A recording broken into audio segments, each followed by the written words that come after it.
Eu aprendi uma coisa quando eu fui para a França no doutorado e então eu frequentava a casa de professores, de filósofos, historiadores. Eu percebi que eles tinham livros por toda parte na casa. Não por uma questão de estilo, mas por uma questão de espaço. Isso significa uma prevalência do trabalho, do livro que está à mão, do cenário, que a mim me ajuda a produzir esse cenário, sobre a ideia de que tudo tem que estar arrumadinho. E no fundo eu não me importo.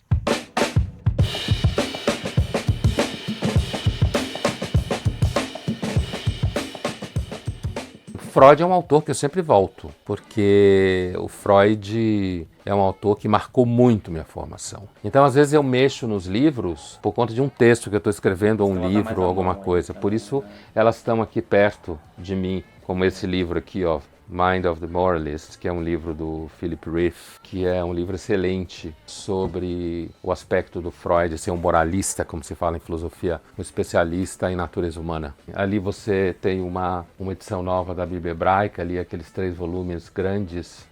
São esses 4 grandes temas, digamos assim: ficção, literatura, filosofia, história e teologia.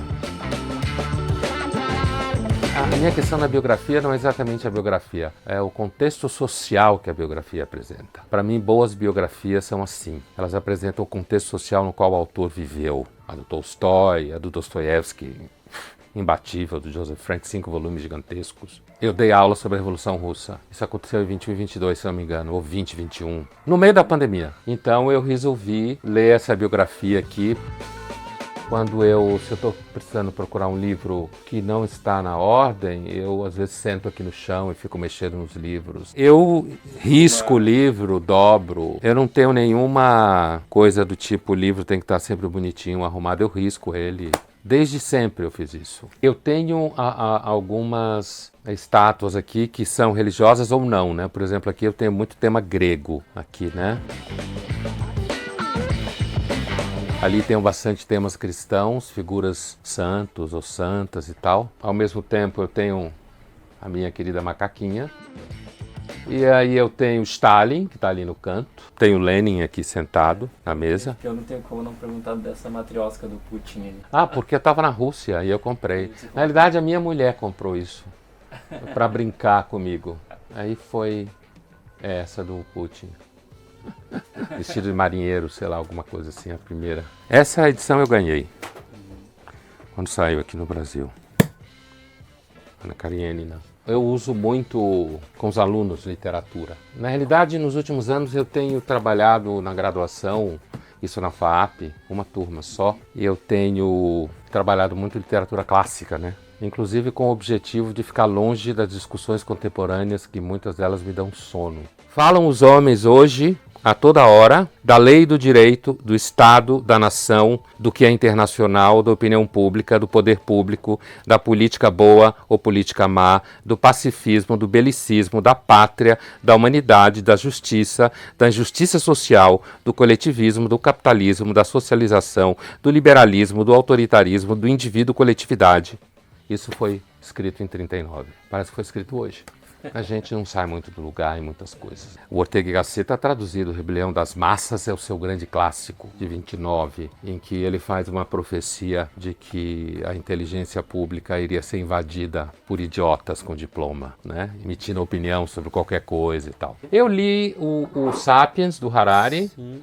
Gostei bastante, acho que podia ser um pouco menor do que é, mas achei um livro interessante, essa ideia de você contar a história em largos espaços, né? Aí depois eu li o Homo Deus, não gostei. Li o 21 para 21, também não gostei.